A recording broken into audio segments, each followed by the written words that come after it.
Fourth ventricle. ऐसे करके ये कितने होते हैं नंबर के अंदर 4 भाग होते हैं। तो वेंट्रिकल ऑफ ब्रेन कितने होते हैं 4 होते हैं। थर्ड वेंट्रिकल की जब बात करते हैं लैटरल वेंट्रिकल, लैटरल वेंट्रिकल और लैटरल वेंट्रिकल को जो वॉल थी जो इनको क्या कर रही थी सेपरेट कर रही थी उसको हमने नाम दिया था सेप्टम लूसिडम। सेप्टम लूसिडम उसको बोला गया था। सेप्टम लूसिडम जो लैटरल वेंट्रिकल को आपस में क्या करती है डिवाइड करती है, लेफ्ट लैटरल और राइट लैटरल के अंदर क्या करती है डिवाइड करती है। उसको हमने क्या बोलते थे उस वॉल को सेप्टम लूसिडम के नाम से जानते थे। तो लैटरल वेंट्रिकल के बाद जो थर्ड वेंट्रिकल आता है, थर्ड वेंट्रिकल क्या कहता है कि lateral ventricle is connected with third ventricle by a foramina, that is known as foramina of Monero। lateral ventricle से third ventricle जिस पाथवे से जुड़ा होता है, जिस पाथवे से जुड़ा होता है या जिस पाथवे से कनेक्ट रहता है lateral ventricle और third ventricle जो आपस में क्या होता है जिस पाथवे से कनेक्ट रहता है उस पाथवे को हम किस नाम से जानते हैं फोरामिना और मोनेरो के नाम से जानते हैं। या फिर इसे क्या कहते हैं दूसरा नाम इसका क्या है इंटरवेंट्रिकल फोरामेन। इंटरवेंट्रिकल फोरामेन, इंट्रावेंट्रिकल का मतलब है एक वेंट्रिकल से दूसरे वेंट्रिकल के बीच जो पाथवे रहता है उसको हम किस नाम से जानते हैं इंटरवेंट्रिकल फोरामेन के नाम से अपने जानते हैं। फोर्थ वेंट्रिकल की बात करते हैं। फोर्थ वेंट्रिकल का जब सेम ये कंडीशन रहती है, फोर्थ वेंट्रिकल क्या कहता है कि third ventricle connect with fourth ventricle by a duct. ये डक्ट के साथ क्या रहता है कनेक्ट रहता है।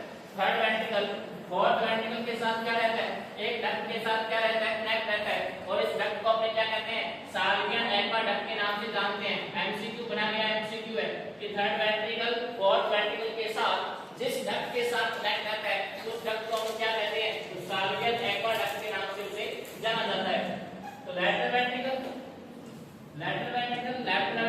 को किसने डिवाइड किया था सेप्टम लूसिडम ने। सेप्टम लूसिडम लेकर के आया जिस पाथवे के साथ थर्ड वेंट्रिकल को उसको बोला गया था फोरामेना ऑफ मोनेरो बोला गया था या इंटरवेंट्रिकल फोरामेन के नाम से जाना गया था। थर्ड वेंट्रिकल फोर्थ वेंट्रिकल के साथ जो कनेक्ट रहता है उसको हम किस डक्ट के नाम से जानते हैं साल्वियन एक्वाडक्ट। साल्वियन एक्वाडक्ट के नाम से जानते हैं। तो लगातार 3 सीरीज के अंदर क्या रहते हैं ये वेंट्रिकल्स रहते हैं जिसमें इसको बोला गया एक को बोला गया लैटरल वेंट्रिकल और लैटरल वेंट्रिकल के दो पार्ट होते हैं लेफ्ट लैटरल और राइट लैटरल। उसके बाद थर्ड वेंट्रिकल और थर्ड वेंट्रिकल के बाद जो लास्ट रहता है उसे बोलते हैं फोर्थ वेंट्रिकल बोलते हैं। और थर्ड वेंट्रिकल से जो फोर्थ वेंट्रिकल के बीच जो पाथवे रहता है उसको एक डक्ट के नाम से जानते हैं जिसका नाम है साल्वियन एक्वाडक्ट के नाम से उसको हम जानते हैं। फोर्थ वेंट्रिकल के बाद स्ट्रक्चर रहती है जो ये वेंट्रिकल्स होते हैं। इन वेंट्रिकल में क्या होता है बेसिकल बात करें तो इसके अंदर सीएसएफ क्या होता है सर्कुलेट होता है। सीएसएफ सर्कुलेट होता है और सीएसएफ सर्कुलेट होकर के कहां जाएगा बेसिक बात है कि जो सीएसएफ है और इसके अंदर जो सर्कुलेट हो रहा है वो बाद में कहां जाता है तो फोर्थ वेंट्रिकल के बाद क्या देखा जाता है कि दो स्ट्रक्चर राइज होती है। After the from fourth ventricle एक स्ट्रक्चर राइज होती है जिसको बोलते हैं दो टाइप की क्या होती है स्ट्रक्चर राइज होती है। और स्ट्रक्चर कौन सी होती है एक को बोलते हैं अपने two lateral foramen. Two lateral ये तो होती है लैटरल मतलब साइडों में जाने वाली। तो टू लैटरल फोरामेन और एक को बोलते हैं अपने वन मीडियल फोरामेन मतलब एक को सेंटर में जाएगी। फोर्थ वेंट्रिकल के बाद दो स्ट्रक्चर ऐसी निकलती है जो लैटरल जाएगी, एक स्ट्रक्चर ऐसी निकलती है जो मिडिल को जाएगी। कुछ ऐसी स्ट्रक्चर निकलती है। तो जो टू लैटरल फोरामेन होती है स्ट्रक्चर होती है उसे हम किस नाम से जानते हैं फोरामेना ऑफ लस्का। फोरामेना ऑफ लस्का क्यों ये इसको हम लोग ट्रिक से याद रख सकते हैं क्योंकि ये दोनों साइड क्या होती है थोड़ी सी लटकी हुई स्ट्रक्चर रहती है। तो हम बोल सकते हैं कि फोरामेना ऑफ लस्का। फोरामेना ऑफ लस्का के नाम से जानते हैं। जबकि जो एक सेंटर में रहती है मिडिल के अंदर रहती है जिसको हम किस नाम से जानते हैं फोरामेना ऑफ मैग्नेटिक। दोनों ही बेसिक अलग अलग के वर्ड पूछे गए हैं। ये तो एक बेसिक सा वर्ड है कि टू लैटरल स्ट्रक्चर होती है और वन मिडल स्ट्रक्चर होती है। दोनों लैटरल स्ट्रक्चर को क्या कहते हैं मिडल स्ट्रक्चर को क्या कहते हैं। तो लैटरल स्ट्रक्चर को फोरामेना ऑफ लस्का और मिडल स्ट्रक्चर को क्या कहते हैं फोरामेना ऑफ मैग्नेटिक के नाम से जानते हैं। टू लैटरल जो फोरामेना रहता है जो दोनों साइड में लेफ्ट लैटरल और राइट लैटरल दोनों साइड जाती है। ये क्या करती है या कहां ओपन होती है तो इट ओपन इनटू सब अलाइनमेंट स्पेस। सब अलाइनमेंट स्पेस और कहां बोलते हैं स्पाइनल कॉर्ड के सब अरेक्नोइड स्पेस के अंदर जाकर के ये कौन होती है, दोनों जो टू लैटरल फोरामेन है वो कहां जाकर ड्रेन होती है, तो स्पाइनल कॉर्ड के सब अरेक्नोइड स्पेस में जाकर के क्या होता है, ड्रेन होता है। समझ में आ रही है बात। टू लैटरल फोरामेन एक होता है 1 मीटर, जो टू लैटरल फोरामेन है उसके अंदर जो सीएसएफ होता है वो कहां जाकर के ड्रेन होगा, स्पाइनल कॉर्ड में, और स्पाइनल कॉर्ड में ड्रेन होता है, स्पाइनल कॉर्ड में कहां, तो सब अरेक्नोइड स्पेस के अंदर जाकर क्या होता है, वो ड्रेन होता है स्पाइनल कॉर्ड की स्ट्रक्चर के अंदर। 1 मीटर रहता है, 1 मीटर फोरामेना, दो स्ट्रक्चर थे, two lateral 1 meter, two lateral structure थी वो कहां गई थी, स्पाइनल कॉर्ड के अंदर गई थी, और स्पाइनल कॉर्ड के अंदर भी कहां गई थी, तो सब अरेक्नोइड स्पेस में गई थी। 1 मीटर जो रही थी, 1 मीटर कहां गई है, तो ये एक open into vessel cisterna, important site है, open into the vessel cisterna, sub arachnoid space around the brain, brain के अराउंड एक स्ट्रक्चर होती है जिसको हम बोलते हैं स्कल के बाल एक स्ट्रक्चर आती है जिसको हम बोलते हैं वेजल सिस्टर्ना। वेजल सिस्टर्ना के बाद की दो लेयर आती है आपकी, ड्यूरा मैटर, अरेक्नोइड मैटर और पाया मैटर। तो बेसिकली जो स्ट्रक्चर होती है वेजल सिस्टर्ना, उसमें जाकर के क्या करती है, इस सबको ड्रेन करने की क्या करती है, कोशिश करती है इसके अंदर। टू लैटरल और 1 मीटर दो स्ट्रक्चर रहती है आफ्टर द फोर्थ वेंट्रिकल से ये सब जाएगा, और ये सब जाने के बाद स्पाइनल कॉर्ड के अंदर कौन लेकर जाएगी, तो हम बोलते हैं टू लैटरल जो फोरामेन है, टू लैटरल फोरामेन ये से सबको कहां लेके जाएगी, स्पाइनल कॉर्ड के सब अरेक्नोइड स्पेस में लेके जाएगी। जब एक रहती है तो मिडल वो कहां जाएगी, तो वेजल सिस्टर्ना में जाती है, और वेजल सिस्टर्ना के सब अरेक्नोइड स्पेस में जाकर के और ब्रेन के चारों क्या करती है, सिस्टम को सर्कुलेट करती है। तो तीन आपके नंबर के अंदर चार रहते हैं आपके वेंट्रिकल, और वेंट्रिकल के बाद दो स्ट्रक्चर रहते हैं टू लैटरल और 1 मिडल फोरामेना के नाम से उसको अपने जानते हैं। के बाद में फंक्शन ऑफ सेरेब्रम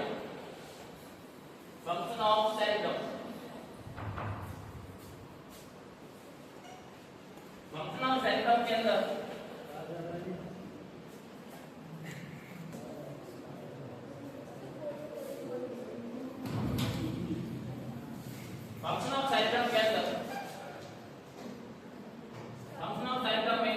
फंक्शन की जब बात करते हैं दो तरह के फंक्शन होते हैं इसके, सेंसरी और मोटर। बेसिक तो इसके फंक्शन को तीन पार्ट में डिवाइड किया गया है, सेंसरी, मोटर और क्या रहता है एसोसिएटिव। सेंसरी, मोटर और एसोसिएटिव तीन तरह के इसके फंक्शन होते हैं। अगर प्राइमरी में बात की जाए तो सेंसरी और मोटर दो तरह के इसके फंक्शन है सेरेब्रम के। सेरेब्रम आपका वो पार्ट था जो 70% क्या करता था, ऑक्यूपाई कर रहा था, ब्रेन के पार्ट को क्या कर रहा था, ऑक्यूपाई कर रहा था, कवर कर रहा था। सेंसरी और मोटर के अंदर दो तरह के फंक्शन के बाद इसमें अलग अलग एरियाज होते हैं, फंक्शन और एरियाज। ओवरऑल फंक्शन देखा जाए तो सेरेब्रम होने पड़ा है कि एक ऑलमोस्ट क्या करता है, कंप्लीट करता है वोलेंट्री और इनवोलेंट्री जो एक्टिविटीज रहती है क्या करता है, कंप्लीट करता है। और इसके साथ साथ क्या करता है, सेंसरी और मोटर फंक्शन के लिए क्या होता है, रिस्पांसिबल होता है।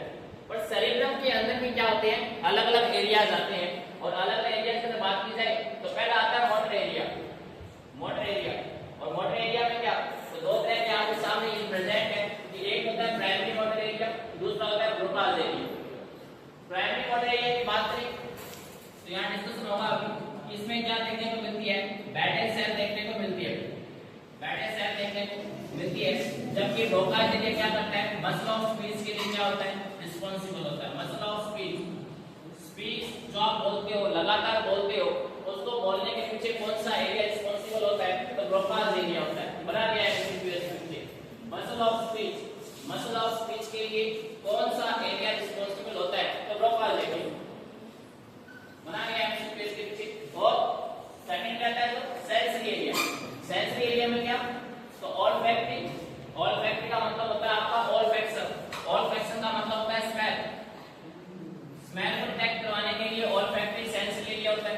दूसरा सेरेब्रम के अंदर होता है ऑप्टिक का मतलब क्या होता है, विजन से होता है। तीसरा ऑडिटरी का मतलब होता है ईयर, है ना, हियरिंग से होता है, सुनने से होता है।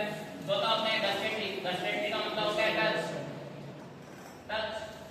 और इसमें यहाँ क्या होता है, इसमें आपका टेम्परेचर। तो सेंसरी अलग अलग क्या होते हैं, एरियाज होते हैं सेंसरी में भी, ऑल्फैक्टरी, ऑप्टिक, ऑडिटरी, गस्टेटरी और सोमैटोसेंसरी। ये 5 टाइप के क्या होते हैं, सेंसरी एरिया होते हैं। दो तरह के कौन से होते हैं, मोटर एरिया होते हैं, शॉर्टेज को क्या करेंगे, एसोसिएटेड का मतलब होता है मिले जुले, है ना। एसोसिएटेड किसका नंबर आ रहा है, एसोसिएटेड एरिया। एसोसिएट सारे के सारे पहले क्या किया गया, इसको लिस्ट आउट किया गया है। आपके भी क्या आता है, जब फंक्शन ऑफ यहाँ एरिया ऑफ सेरिब्रम आता है तो आपको सबसे पहले इसको लिस्ट आउट करना पड़ेगा कि इतने क्या होते हैं, 2 मोटर होते हैं, 5 आपके सेंसरी होते हैं, और इसके अलावा जो 4 रहते हैं वो कैसे होते हैं, वो आपके एसोसिएटेड एरिया होते हैं इसके अंदर। और काम क्या आते हैं तो वन बाय वन इसको हम डिस्कस करते हैं। तो एसोसिएटेड एरिया के अंदर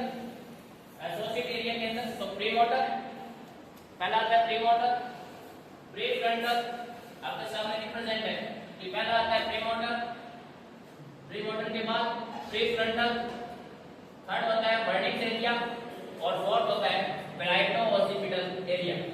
अब सेंसरी और मोटर के अलावा जो इन तीनों में से सबसे ज्यादा इंपॉर्टेंट का होता है एरिया होता है, वो कौन सा होता है, एसोसिएटेड एरिया। क्यों ज्यादा इंपॉर्टेंट होता है, तो हम इसके बारे में डिस्कस करते हैं कि ये ज्यादा क्यों होता है इंपॉर्टेंट। तो सबसे पहले हम डिस्कस करेंगे मोटर एरिया के बारे में, और मोटर एरिया में सबसे पहले आया था आपका क्या, प्राइमरी मोटर एरिया। जैसा इसमें रिप्रेजेंट किया गया है वैसे ही आप क्या करते हो, एग्जाम में या एग्जाम की कॉपी में रिप्रेजेंट करना होता है। टाइम सेविंग रहता है, और साथ में रिप्रेजेंट करने का तरीका अच्छा होता है, कम समय में ज्यादा इंफॉर्मेशन डाली जाती है और आपको नंबर इसमें पूरे मिलते हैं। तो पहला जो आपका आता है मोटर एरिया के अंदर, जिसको बोलते हैं प्राइमरी मोटर एरिया। कहाँ होता है, फ्रंटल कौन सी स्पेशल सेल पाई जाती है, तो बैटल सेल पाई जाती है इसके अंदर। रीप सेल या बैटल सेल कहाँ होती है, तो प्राइमरी मोटर एरिया में। प्राइमरी मोटर एरिया के अंदर क्या करती है, तो all voluntary skeletal muscle activity of the body except muscle of speech. Muscle of speech को छोड़ करके जितनी भी स्केलेटल मूवमेंट होती है, मसल मूवमेंट होती है, उसके लिए क्या होता है, रिस्पांसिबल होता है।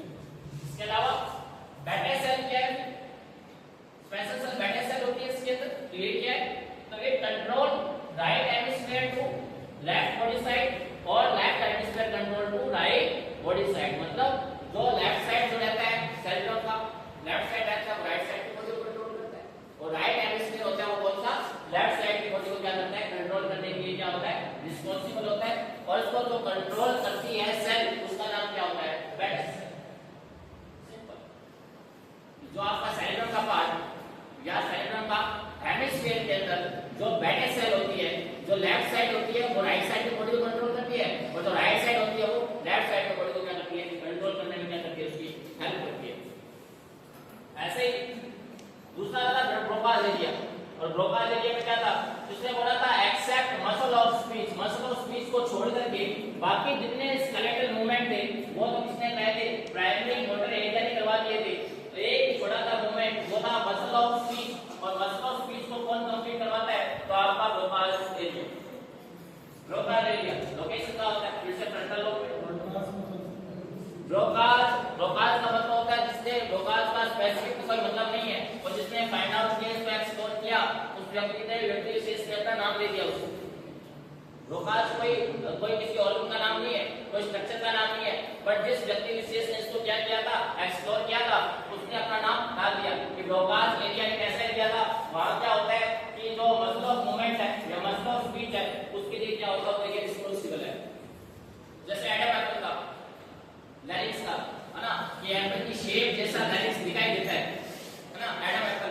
और एडम कौन था, साइंटिस्ट था, उसने कहा था कि कोई एप्पल जैसी स्ट्रक्चर होती है वहां लैरिंक्स के अंदर, तो एडम एप्पल नाम दे दिया गया, है ना। तो जिस व्यक्ति विशेष ने उसको क्या किया था, एक्सप्लोर किया था, तो उसने अपना नाम दे दिया ब्रोकास, है ना। और ब्रोकास एरिया क्या कहता है कि वो एरिया होता है वहां फ्रंटल लोब के अंदर, जहां क्या होता है, मसल ऑफ स्पीच क्या करता है, रिस्पांसिबल होता है, बोलने के लिए, मूवमेंट के लिए रिस्पांसिबल जो एरिया होता है उसको क्या बोलते हैं, ब्रोकास एरिया के नाम से उसको जानते हैं। सेंसरी में आपको नाम गिनाए थे 5, है ना, और 5 में पहला जो आता है ऑल्फैक्टरी। और ये सभी के सभी जो मोस्टली सेंसरी जितने भी इसके अंदर आएंगे टॉपिक, वो सारे के सारे एरिया किसके साथ एसोसिएट होती है, आपकी क्रैनियल नर्व के साथ एसोसिएट है, क्रैनियल नर्व के साथ एसोसिएट है। ऑल्फैक्टरी एरिया सबसे पहले ऑल्फैक्टरी का मतलब होता है ऑल्फैक्शन, और ऑल्फैक्शन का मतलब होता है स्मेल, ऑल्फैक्शन का मतलब होता है स्मेल। कहाँ होता है? टेम्पोरल लोब में। लोकेशन कहाँ रहती है इसकी? टेम्पोरल लोब में। क्या एक्शन है इसका? तो sense of smell. Sense of smell के लिए कौन सा एरिया रिस्पांसिबल है आपका? Olfactory area. सेकेंडली ऐसे ही सिमिलर रहता है आपका ऑडिटरी एरिया। तो ऑडिटरी एरिया कहाँ होता है? किससे? टेम्पोरल लोब के अंदर होता है, देखने को मिलता है। और एक्शन क्या रहता है इसका? Sense of hearing. हियरिंग के लिए कौन सा एरिया? Auditory area. स्मेल के लिए कौन सा आपका? Olfactory area. ऑप्टिक कहाँ रहता है? ऑप्टिक लोब के अंदर ओसिपिटल लोब, जिसे बोलते हैं ओसिपिटल लोब बोलते हैं। और ओसिपिटल लोब के अंदर क्या होता है? ये क्या क्या एक्शन करता है? तो विजन का। ऑप्टिक नर्व, ऑप्टिक नर्व भी आती है अभी। ऑप्टिक नर्व, ऑप्टिक नर्व क्या करती है? विजन का काम करती है। कहाँ देखने को मिलती है? ओसिपिटल लोब के अंदर। ओसिपिटल लोब में देखने को मिलती है ना। तो ऑप्टिक एरिया का है ओसिपिटल। और क्या करता है? विजन, आई साइट के क्या होती है? डिस्क्लोज होती है। ये सारे के सारे सेरेब्रम के हैं भाई। ये सारे के सारे मोटर, सेंसरी और एसोसिएटेड, ये तीनों के तीनों फंक्शन किसके हैं? सेरेब्रम के। क्योंकि वो क्या कर रहा था? 70% पार्ट को क्या कर रहा था? ऑक्यूपाई कर रहा था। और 70% पार्ट को ऑक्यूपाई कर रहा है, वो कवर कर रहा है। इसका मतलब क्या है? मेजॉरिटी के उसके फंक्शन तो होंगे, नो डाउट इसके अंदर। तो पहले मोटर देखे थे, फिर सेंसरी देख रहे हैं, उसके बाद क्या है? एसोसिएटेड। सेंसरी के अंदर फोर्थ जो लगता है उसे बोलते हैं गस्टेटरी। गस्टेटरी कहाँ देखने को मिलता है? पैराइटल लोब में। पैराइटल लोब में क्या काम है? गस्टेटरी का मतलब है टेस्ट। गस्टेटरी का मतलब क्या हो गया? जो आपके टेस्ट बर्ड्स, जो आपको खट्टा मीठा है ना, ये टेस्ट पता चलता है किसके एरिया की वजह से? गस्टेटरी एरिया की वजह से। हाँ, वो बात अलग है। जिसको कोई टेस्ट नहीं आता हो, है ना, जिसको कोई पता नहीं रहता हो क्या मीठा है क्या खट्टा है, वो बात अलग है। और जिसको ये खट्टा मीठे का पता ही नहीं चलता हो, तो मतलब क्या उसका? गस्टेटरी जो एरिया है वो क्या है? उसका ब्लॉक हो चुका है, खराब हो चुका है ना। मोस्टली क्या देखने को मिलता है? जब कोल्ड होता है, कोल्ड, और कोल्ड में क्या होता है? सारे जो सेंसरी एरिया होते हैं मोस्टली क्या होती है? वो ब्लॉक हो जाते हैं। तो ब्लॉक हो जाते हैं तो ना हमें कुछ टेस्ट का पता चल पाता है, ना कुछ पता चल पाता है। टेस्ट से टेस्ट बर्ड क्या होते हैं? ब्लॉक हो जाते हैं। तो जो गस्टेटरी एरिया है वो किसके लिए? Sense of test. टेस्ट कैसा रहता है? उसके लिए गस्टेटरी एरिया क्या होता है? रिस्पांसिबल होता है। और लास्ट क्या है? सोमैटो sensory area. सोमैटो sensory area parietal lobe में। और पैराइटल लोब में क्या काम? सेंस का, पेन का सेंस, टच का सेंस, टेम्परेचर का सेंस, ये सारा का सारा जो सेंस एलिवेट बनाता है, वो कौन बनाता है? सोमैटो सेंसरी। सोमैटो सेंसरी का मतलब sense of pain, sense of touch और सेंस ऑफ टेम्परेचर। इन तीनों के लिए क्या है? सोमैटो सेंसरी का रिस्पांसिबल होता है। पैराइटल लोब में होता है। और गस्टेटरी एरिया में क्या होता है? पैराइटल लोब में होता है और गस्टेटरी एरिया टेस्ट के लिए, जबकि बाकी ये जो सोमैटो सेंसरी रहता है वो सेंस ऑफ पेन, टच और टेम्परेचर के लिए क्या होता है? रिस्पांसिबल होता है।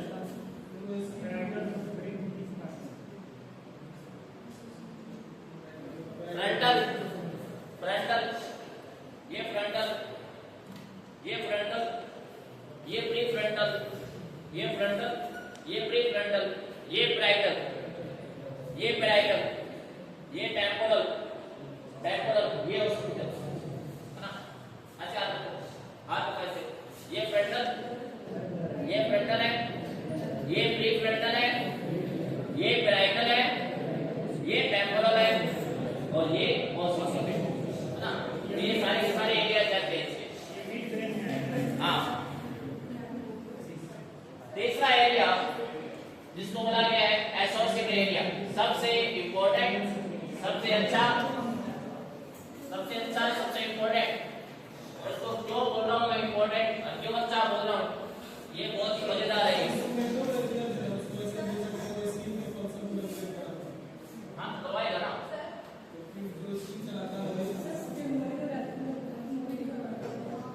वो साइंस में है, वो आगे साइंस के साथ एसोसिएट होते हैं। हॉर्न्स नहीं है, हॉर्न्स नहीं है।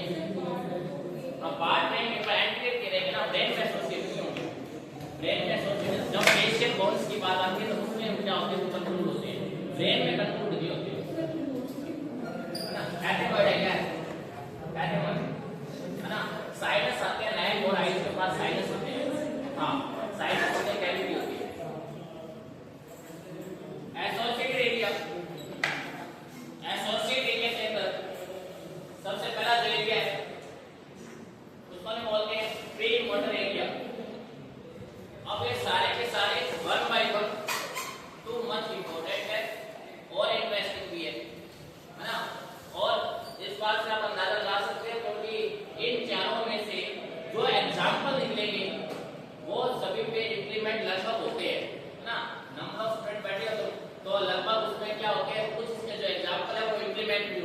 कैसे होते हैं? तो प्री मॉडल एरिया कहां देखने को मिलता है? तो फ्रंटल लॉब, पहले तो फ्रंटल लॉब एरिया के अंदर, या यूं कह सकते हैं just anterior to the primary motor area.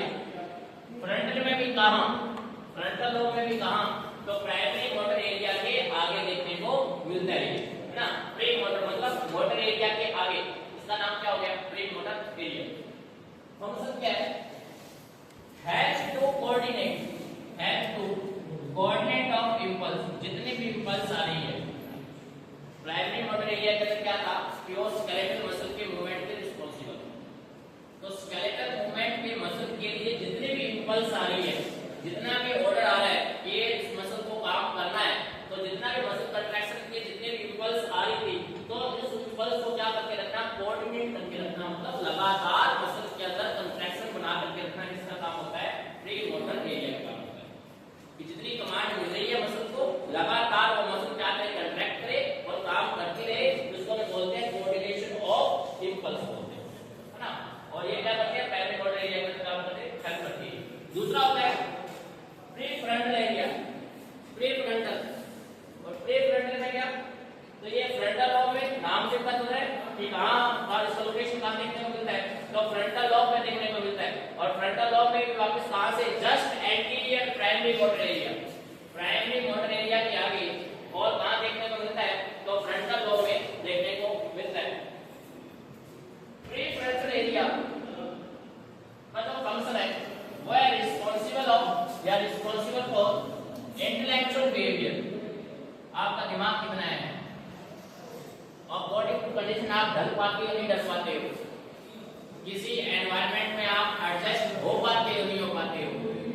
किसी चीज को आप कितना जल्दी समझ पाते हो नहीं पाते हो? आपका ऑब्जर्वेशन कितना अच्छा है या नहीं है? ये सारा का सारा कौन है? प्रीफ्रंटल।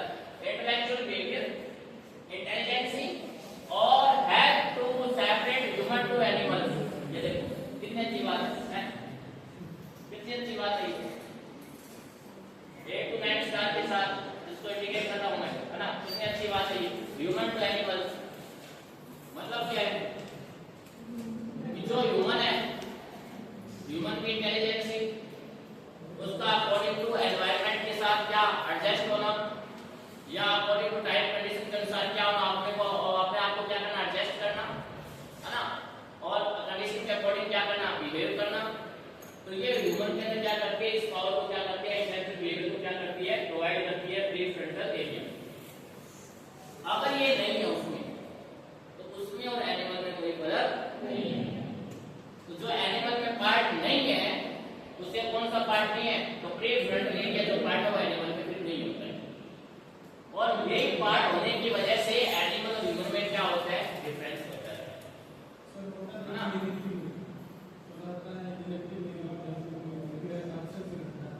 ना ये तो एक्टिव रहेगा, क्यों एब्सेंस रहेगा? अगर ह्यूमन के अंदर क्या होता है? ये एक्टिव है, इट मींस क्या है? आप में इंटेलेक्चुअल बिहेवियर करने की क्या है? आपके अंदर एफिशिएंसी है ना। एनिमल्स में एक्टिव नहीं रहेगा, अरे नहीं रहेगा, तभी तो ये कह रहा है human to animal, separate of human to animals. Animal से सेपरेट करने के लिए ह्यूमन को कौन सा एरिया होता है? प्रीफ्रंटल एरिया होता है। उनमें ये नहीं होता है, और नहीं होने की वजह से जानवर रहता है और ह्यूमन रहता है ना। तो दोनों को सेपरेट करने के लिए कौन सा रिस्पांसिबल है? प्रीफ्रंटल। और अगर ह्यूमन भी क्या करता है? एनिमल की तरह बिहेव करता है, इट मींस क्या? तुम्हारे और जानवर में कोई फर्क ही नहीं है। क्या कह रहा है? तुम्हारे और जानवर में कोई फर्क ही नहीं है, मतलब क्या? उसके अंदर ये नहीं है, प्रीफ्रंटल एरिया नहीं है। तीसरी बात आती है वर्निक्स एरिया।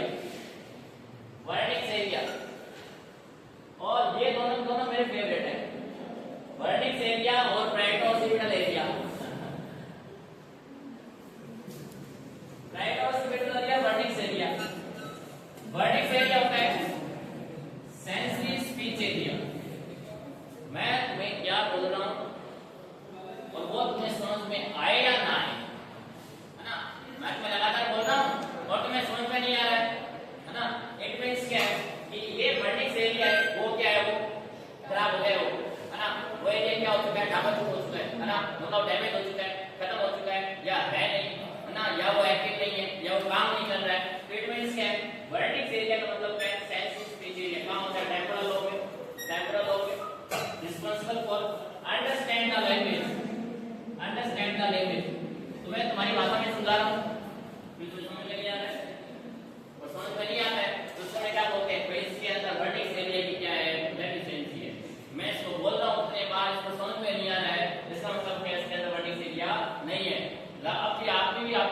समझे नहीं और आपकी कोई लैंग्वेज समझे ना, बात ना माने, तो आप क्या सकते हो कि उसके अंदर वर्डिक्स एरिया की क्या है, डेफिशिएंसी है। क्या बोलते हैं, सेल्स की स्पीच एरिया के नाम से उसको जानते हैं।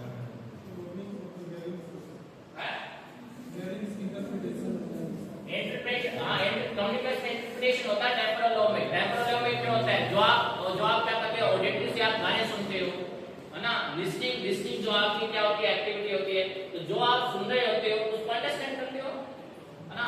और जब ये टेम्पोरल लॉ पे जब लिस्निंग है आप उसको अंडरस्टैंड ही नहीं कर पाओगे, तो मतलब क्या आपका वर्डिक्स एरिया क्या है, खराब हो चुका है, डैमेज हो चुका है।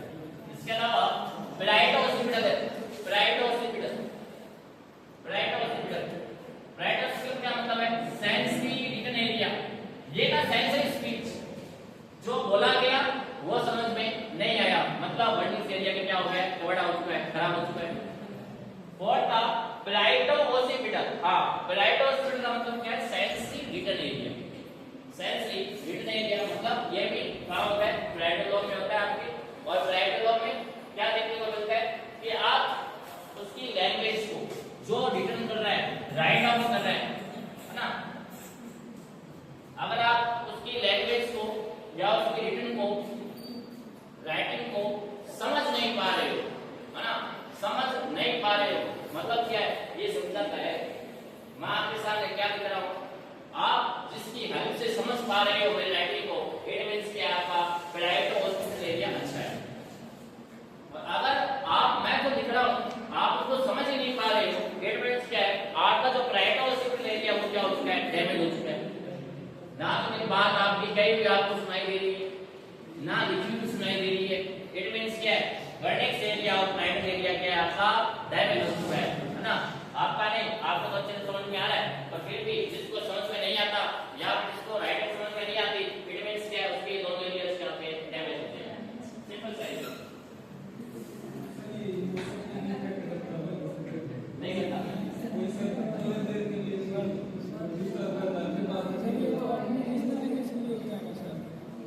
भाषा बोलते हैं इसलिए है, जो भाषा बोलती है उसको कैसे अप्लाई करें।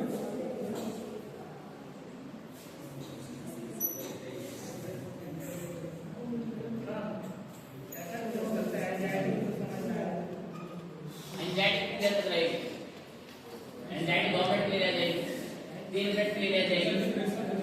अक्यूट एंजाइटी होगी, अक्यूट डिप्रेशन होगा, तो उसे हिस्ट्री तो होगी ना कोई डिजीज की, अगर उसको हिस्ट्री नहीं है, नॉर्मल ऐसे ही है, अच्छा खाना खा रहे हो, है अच्छा सो रहे हो, अच्छे मस्त मस्त गाने सुन रहे हो, है अच्छा खेल रहे हो, और जब क्लास में आता तब उसको समझ में नहीं आता है, जिसका मतलब ये थोड़ी एंजाइटी होती है, उसको एंजाइटी नहीं है, वो क्या है, वो उसका फिर साइकोसिस है उसकी ना, मेंटल डिसऑर्डर होता है ना, बाद में पढ़ेगा इसको। तो जरूरी नहीं है कुछ समय के लिए समझ में ना आए तो मान सकते हैं कि इमोशंस उसमें क्या है, बता सकते हो उसके हैवी, और लगातार उसको समझ में ना आए तो मतलब क्या है, उसके दोनों एरिया क्या है, खत्म हो चुके हैं, खराब हो चुके हैं। हां जी सर। डायनसेफ्लॉन 4 स्ट्रक्चर बताए थे, 4 स्ट्रक्चर बताए थे, BTLH, basal ganglia, thalamus, limbic system और हाइपोथैलेमस।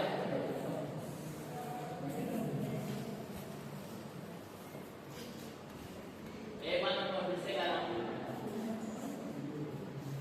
जो इस सिस्टम में टिक गया,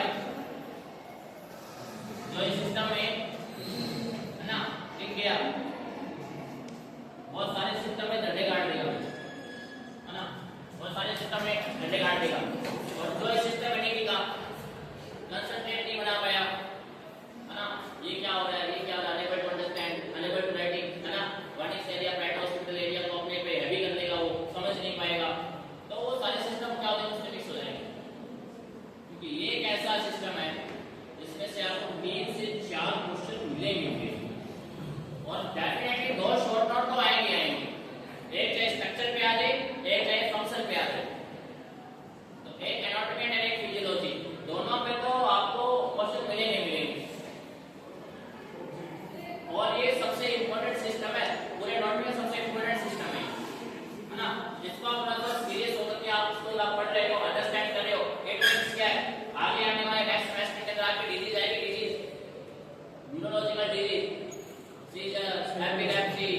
ना, ये कितनी आएगी, ये इक्वल इंडस्ट्रेट लार्ज है, थोड़ा लार्ज है, हाँ कुछ टर्मिनोलॉजी है बहुत थोड़ी हार्ड है, और आप लगातार उसकी प्रैक्टिस करोगे तो इंटरेस्टिंग है, आपको पता चल रहा है कि प्राइवेट एरिया क्या काम आ रहा है, टेम्पोरल एरिया क्या काम आ रहा है, कहाँ कौन से एरिया है, किस सेक्शन पे रिस्पांसिबल है ना, तो बात ये रहती है।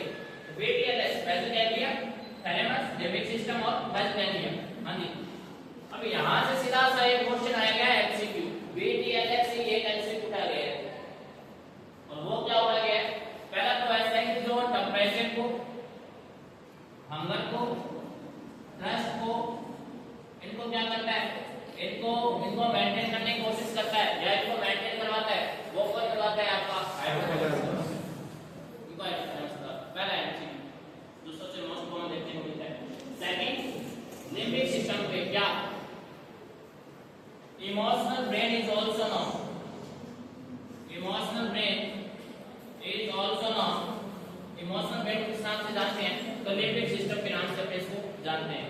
दो एमसीक्यू यहां से बने बनाए गए एमसीक्यू है, दो नंबर यहां से बने बनाए हैं कि लिम्बिक सिस्टम को किस नाम से जानते हैं, तो इमोशनल ब्रेन के नाम से जानते हैं, और हाइपोथैलेमस क्या करता है आपका, तो आपका टेम्परेचर, हंगर, थ्रस्ट को क्या करता है, ये कंप्लीट करने में क्या करता है, वाइटल रोल प्ले करता है। पहला आता है बेसिक एरिया,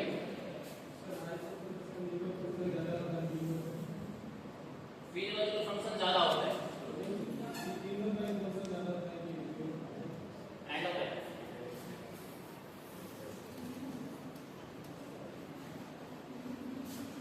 हाइपोथैलेमस एक्चुअली का स्ट्रक्चर जो है, हाइपोथैलेमस जो ग्लैंड है वो स्ट्रक्चर बनी है एंडोक्राइन के लिए, क्योंकि वो क्या करता है, वो हार्मोन को क्या करता है, रेगुलेट करता है, प्रोड्यूस करता है, और सिलेक्ट कौन करता है, तो पिट्यूटरी करती है, तो वाइटल रोल प्ले करता है एंडोक्राइन के अंदर। बेसिक एरिया क्या है, ये बेसिक एरिया इसका जो लोकेशन जो रहता है just below the lateral ventricle, lateral ventricle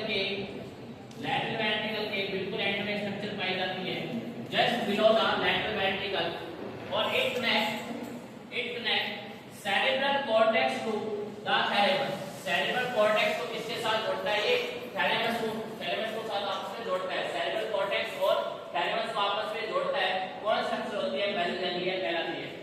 और जैसे ये सेरेब्रल कॉर्टेक्स और थैलेमस को, जैसे कि क्या हुआ था, वेंट्रिकल्स आपने पढ़े थे, और वेंट्रिकल्स में लैटरल वेंट्रिकल थर्ड वेंट्रिकल को जोड़ा था, थर्ड वेंट्रिकल से फोर्थ वेंट्रिकल को जोड़ा था, ऐसे क्या स्ट्रक्चर है, ऐसे जो सेरेब्रल कॉर्टेक्स है और थैलेमस है, जो जिसको एक ट्रैक से जोड़ते हैं, उस ट्रैक का नाम क्या रहता है, एक्स्ट्रा पिरामिडल ट्रैक के नाम से उसको अपने जानते हैं। जस्ट बिलो के अंदर ये जस्ट नीचे ये स्ट्रक्चर पाई जाती है बेसिक एरिया, और बेसिक एरिया क्या काम करता है कि इट कनेक्ट, ये क्या करता है, ये सेरेब्रल कॉर्टेक्स किसके साथ कनेक्ट करता है, तो थैलेमस के साथ कनेक्ट करता है। मतलब क्या होता है, सेरेब्रल कॉर्टेक्स क्या है, तो सेरेब्रल कॉर्टेक्स एक मिड ब्रेन के अंदर स्ट्रक्चर पाई जाती है, जो कि क्या करती है, दोनों हेमिस्फीयर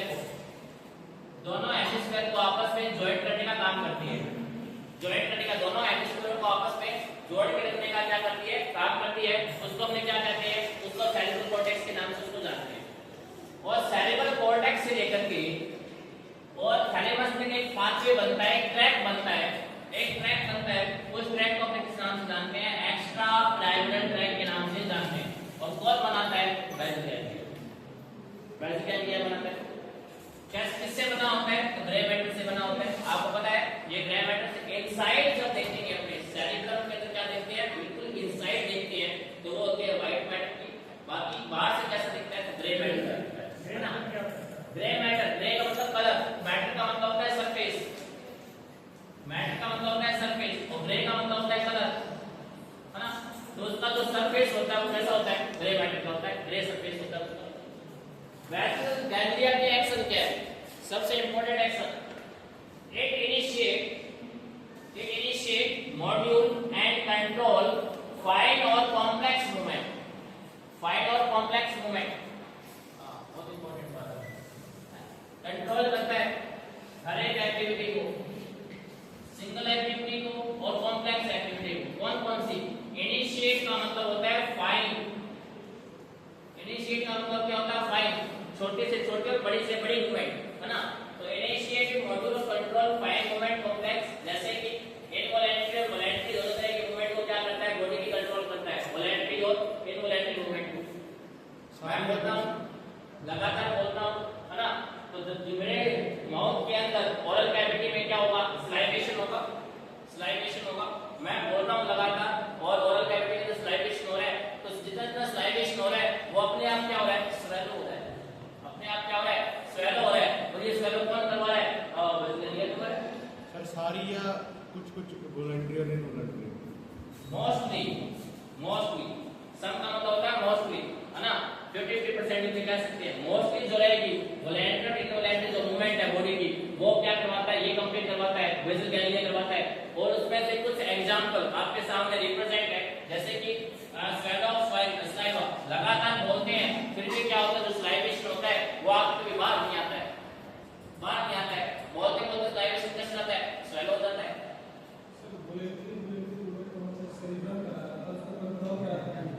कंट्रोल कराने में हेल्प करता है ये कंट्रोल करेगा तभी तो। सेरिब्रम का मतलब क्या होता है? सेरिब्रम के अंदर स्ट्रक्चर है ये, सेरिब्रम के अंदर स्ट्रक्चर है ये, जिसको बोलते हैं बेसल गैंग्लिया। और बेसल गैंग्लिया क्या करता है कि लगातार एक तो फाइन मूवमेंट क्या करता है कि आप लगातार बोल रहे हो और बोलने के साथ साथ स्लाइवेशन होता है, तो स्लाइवेशन कभी भी आपके ओरल कैविटी से बाहर नहीं आता है, वो अंदर क्या करता है? स्वेलो हो जाता है। और अंदर स्वेलो कौन करवाता है? Basal ganglia. दूसरा स्विमिंग ऑफ आर्म्स, लगातार चल रहे हो, लगातार चल रहे हो ऐसे, है ना? और आर्म अपने आप स्विमिंग कर रही है, अपने आप चल रही है आर्म।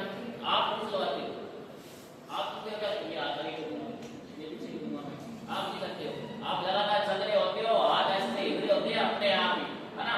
तो इसे बोलते हैं स्विमिंग ऑफ आर्म, है ना? ये कौन करवाता है? Basal ganglia, basal ganglia. आप पता नहीं होता है, आप हॉस्टल से कभी कैसे आते हो? आते हो हॉस्टल से निकल करके और आपके एक आगे को बोल दिया, दूसरा आगे चल रहा होता है ना? आप नहीं करते हो, अपने आप होता है ये मूवमेंट, है ना? तो swimming of arm, basal ganglia. Swallow saliva, basal ganglia. Fine movement है। Breaking of ice, breaking of ice, आप अपने आप बच्चे पर झुकाते हो, अपने आप बल्कि को क्या करते हो? डाउन नहीं करते हो, अपने आप होती है ना? कोई ऐसा नहीं करता कि लगातार आज इस हफ्ते में आपकी आईएस को ब्रेक करूंगा, ये कंप्यूटर ऐसे रखूंगा, है ना? नहीं हो सकता, इम्पॉसिबल नहीं होता, अपने आप ब्रेक होती है, आपको पता नहीं चलता है। बोलते रहते हो लगातार स्लाइडेशन होता है, अपने आप स्वेलो हो जाता है, आपको पता नहीं चलता। लगातार चलते रहते हो, आप अपने आप आपकी स्विमिंग कर रही है, आपको पता नहीं चलता है।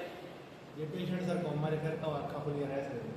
स्टूपर कंडीशन है, स्टूपर कंडीशन, लगातार एक ही पोस्चर के अंदर जुड़ रहता है। कोमा कंडीशन वो होती है लगातार व्यक्ति क्या करता है? एक ही कंडीशन के अंदर लॉन्ग टाइम पीरियड में रहता है, अपने वो पोस्चर को चेंज नहीं कर पाता है ना? उसमें उसकी क्या रहती है? आईज ओपन रहती है, ब्लिंक कर नहीं सकती। कोमा कंडीशन है, डिजीज कंडीशन है। तो नॉर्मल के अंदर आपको पता ही नहीं चलता है, आईज अपने आप क्या होती है? ब्लिंक हो जाती है। बहुत बात है, बेसल गैंग्लिया होता है। ये कंट्रोल करवाएगा, ये कंट्रोल करवाएगा। रिफ्लेक्स होता है, ब्लिंकिंग होता है, रिफ्लेक्स। ब्लिंकिंग एक कैसा होता है? रिफ्लेक्स होता है। रिफ्लेक्स का मतलब क्या होता है? कहीं आप जा रहे हो, व्हीकल पे जा रहे हो और सामने से कोई एक्स्ट्रा पार्टिकल आ रहा है बाहर से, है ना? मॉस्किटो, मान लो मॉस्किटो आ रहा है और आप व्हीकल पे जा रहे हो, स्कूटी पे जा रहे हो, बाइक पे जा रहे हो और एकदम एयर के साथ मॉस्किटो आपकी आईज में आता है, तो सम टाइम आपकी आईज क्या होती है? बंद हो जाती है। बट सम टाइम क्या होता है? वो मॉस्किटो आपकी आईज के अंदर क्या कर जाता है? एंटर कर जाता है ना? तो वो तो होता है एक रिफ्लेक्स। रिफ्लेक्स का मतलब क्या है? मॉस्किटो आ रहा था और आपकी आईज क्या हो गई थी? बंद हो गई थी, तो सेंट्रल नर्वस सिस्टम ने बचा लिया, मॉस्किटो आपके आईज में नहीं गया। बट सम टाइम क्या हो? चला जाता है। तो वो तो होता है रिफ्लेक्स, आंख को बचाना, बॉडी के अंदर रिफ्लेक्स होते हैं। और ये काम क्या है? काम का मतलब है चाहे आप स्लीपिंग डाउन पोजीशन में हो, चाहे कोई आप काम कर रहे हो, चाहे नहीं कर रहे हो, नॉर्मल कंडीशन के अंदर जब आपके आईज ब्लिंक होती है, ओपन होती है, इसको कंट्रोल कौन करवाता है? आपका तो बेसल गैंग्लिया करवाता है ना? नेक्स्ट वाला थैलेमस। थैलेमस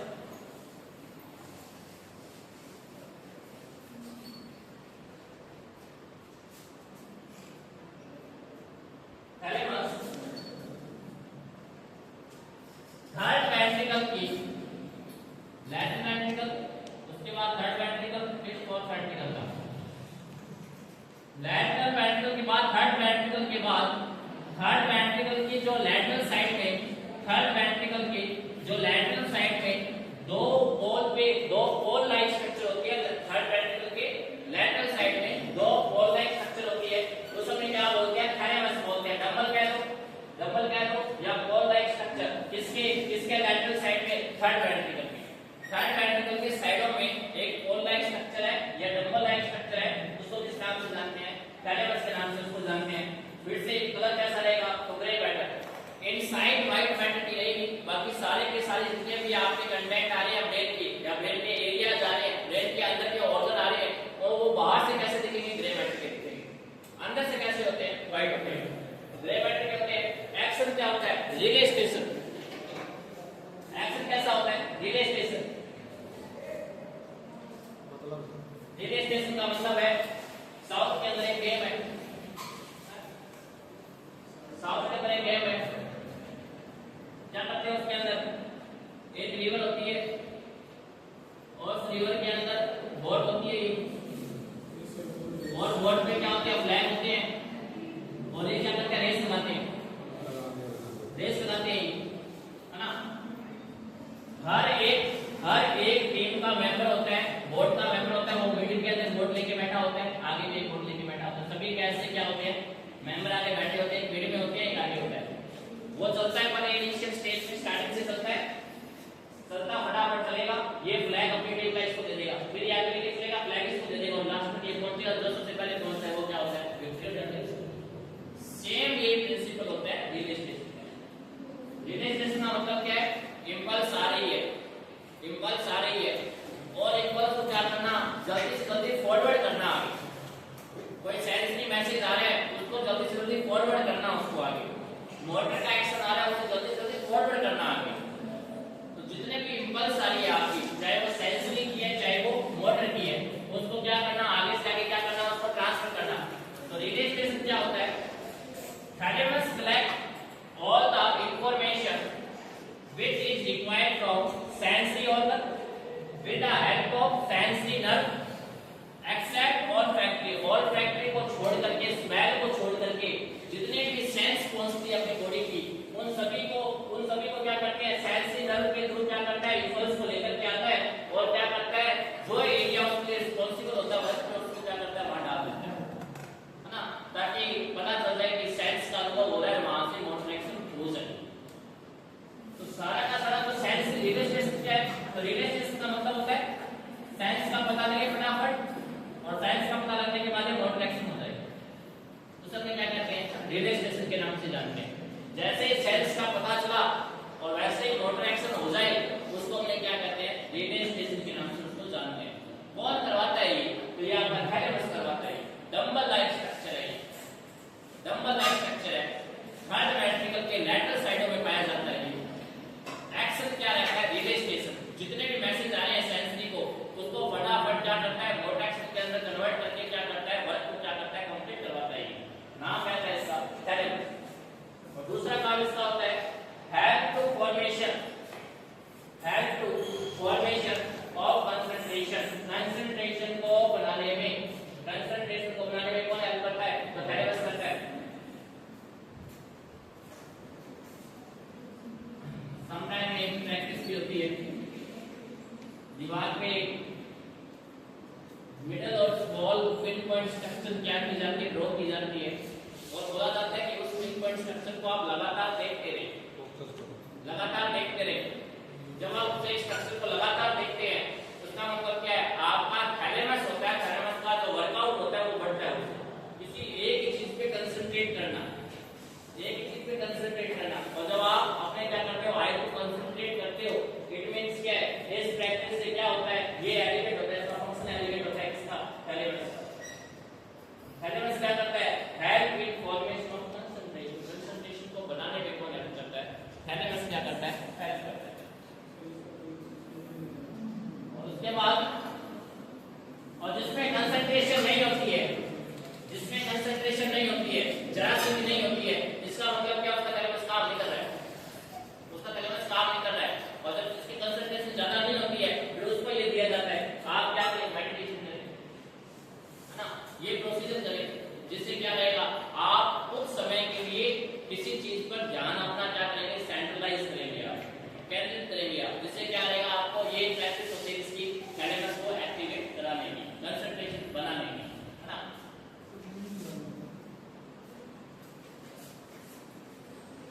जो आती है आप सभी की favourite hypothalamus. Hypothalamus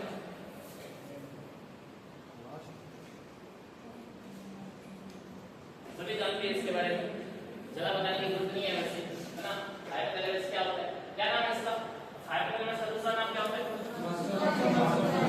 master of master gland. Master of master gland. और क्या कहते हैं इसे? चीफ कमांडर हैं? Chief of commander commander in chief. Commander in chief, है ना। Commander in chief, master of master gland और हाइपोथैलेमस, ये नाम है इसके। काम होता है तो हाइपो का मतलब होता है नीचे या कम, तो थैलेमस से जो नीचे स्ट्रक्चर होती है उसे क्या कहते हैं? हाइपोथैलेमस कहते हैं। हाइपो का मतलब होता है नीचे, और थैलेमस से जो नीचे स्ट्रक्चर है उसे आप क्या कहेंगे, क्या नाम देते हैं? हाइपोथैलेमस नाम उसको देते हैं। तो बिलो द थैलेमस लोकेशन रहती है, और एक फॉर्म ये क्या बनाता है, तो ये फ्लोर बनाता है जिसका थर्ड वेंट्रिकल का। थर्ड वेंट्रिकल क्या बनाता है? फ्लोर बनाता है, सरफेस बनाता है, और इसके नीचे सरफेस नीचे कौन होता है? खुद हाइपोथैलेमस होता है इसके नीचे। और ऐसा होता है कि ग्रे मैट्रिक्स है, सारे के सारे सभी के सभी ग्रे मैट्रिक्स है। एक्सेल में आप सभी को पता है ये क्या करता है? ये रेगुलेट करता है एक तो एंडोक्राइन के जितने भी सिस्टम है, सिक्रीशन है, उसको क्या करेगा? ये रेगुलेट करेगा। हार्मोन्स के सिक्रीशन को रेगुलेट करता है ये, तो रेगुलेट एंडोक्राइन सिस्टम। और एक form hormones of posterior pituitary gland oxytocin, जो वाइटल जो इंपॉर्टेंट वर्क रहता है इसका, वो क्या रहता है? जो आपका नेचुरल ऑक्सीटोसिन है उसको क्या करता है? हार्मोन्स को क्या करता है? ये ज्यादा क्या करता है? बनाता है ये। और दूसरा कहता है एडीएच। एडीएच का मतलब कौन सा हार्मोन? Anti diuretic. एडीएच को एडीएच क्या होता है? Anti diuretic. क्या काम आता है ये? एंटी डाइयूरेटिक क्या काम आता है? सर यूरिन ਨੂੰ ਐਕਸਕ੍ਰੀਟ ਆਊਟ ਕਰਨ ਲੱਗਿਆ ਮੈਨੂੰ ਦੱਸਦਾ ਹੁੰਦਾ ਹੈ ਕਿ यूरिन आउटपुट को डिक्रीज करना। हाँ एंटी डाइयूरेटिक हार्मोन, इसकी वजह से अरे सेंसेशन होती है। तुम सारे सुन लेना, वीडियो में खराब हो रहे हो, है ना। एंटी डाइयूरेटिक का मतलब क्या होता है? एंटी डाइयूरेटिक का मतलब है कि जितने भी आप लिक्विड लेते हो, जितना भी लिक्विड लेते हो उसको क्या करता है? ये स्टोर करता है, स्टोर करता है, और बॉडी को डिहाइड्रेशन कंडीशन से बचाता है ये। अगर ये एंटी डायबिटिक ना हो, डायबिटिक का मतलब क्या होता है? डायबिटिक का मतलब loss of flu. Yes sir. Loss of flu, urine output ज्यादा हो जाएगा, बार-बार यूरिन लगेगा, पॉलीयूरिया हो जाता है, और पॉलीयूरिया से क्या हो जाएगा? डायबिटिक का मतलब क्या होता है? Polyuria, loss of fluid body से। जब लॉस होता है फ्लू बॉडी से क्या होता है? क्या देखने को मिलती है? क्या देखने को मिलता है आपको? है ना, बॉडी में वीकनेस देखने को मिलती है ना। तो क्या होता है? एंटी डायबिटिक का मतलब क्या होता है? एंटी डायबिटिक का मतलब होता है कि फ्लूइड को प्रिजर्व रखना बॉडी के अंदर, यस सर। है ना, जिस वजह से वीकनेस ना आए उसके अंदर। तो ये रहता है, तो इसके एंटी डायबिटिक हार्मोन और ऑक्सीटोसिन बनाता है। दो सबसे मेजर रोल प्ले करता है। तीसरा क्या करता है? रेगुलेट करता है बॉडी का टेंपरेचर को, थ्रस्ट को, है ना, हंगर को, सारे वाला भी आपको भूख लगती है ब्रेक टाइम में, ये बनाता है ये, है ना, बार-बार हर मिनट के बाद पानी पीने जाना है, ये बनाता है आपको, है ना। बॉडी का टेंपरेचर बढ़ रहा है ठंडा हो रहा है, कौन बता रहा है? हाइपोथैलेमस बताता है इसके अंदर, हां। और ऑटोनॉमिक नर्वस सिस्टम को क्या करता है? कंट्रोल करता है। तो मेजर क्या है? हंगर, थ्रस्ट, टेंपरेचर कंट्रोल करता है। दो हार्मोन के लिए रिस्पांसिबल है बेसिकली, ऑक्सीटोसिन और एडीएच, और क्या करता है ये? एंडोक्राइन सिस्टम को क्या करता है? रेगुलेट करता है। नाम क्या है? नाम समझना ही होगा, हाइपोथैलेमस। हाइपोथैलेमस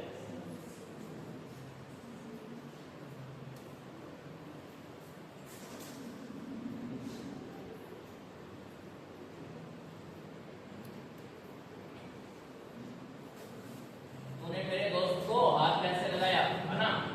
मैंने मेरे दोस्त को हाथ कैसे लगाया,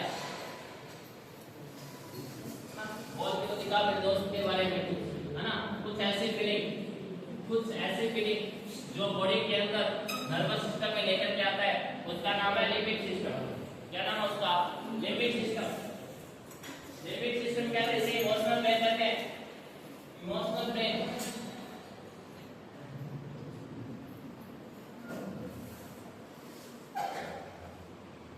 साइकेट्रिक में एक होता है मूड डिसऑर्डर, साइड कई होंगे, नर्वस सिस्टम में कई साइड होंगे, कई साइड हो जाएंगे,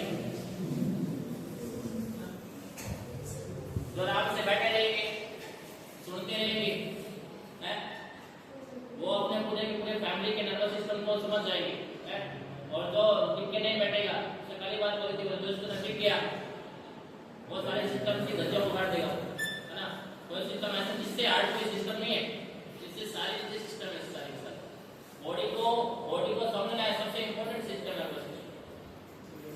हर एक पार्ट आपका पता है, इसका आई होती है, ये होती है, ब्रेन होता है ना। ब्रेन का होता क्या है, ये सब क्या होता है, स्पाइनल कॉर्ड क्या काम आती है ना। तो ये चीजें कभी अपन पढ़ी नहीं थी, तो पढ़ रहे हैं तो मतलब क्या है, इन्फॉर्मेशन ले रहे हो तो टिकोगे तो बहुत कुछ जानोगे, है ना।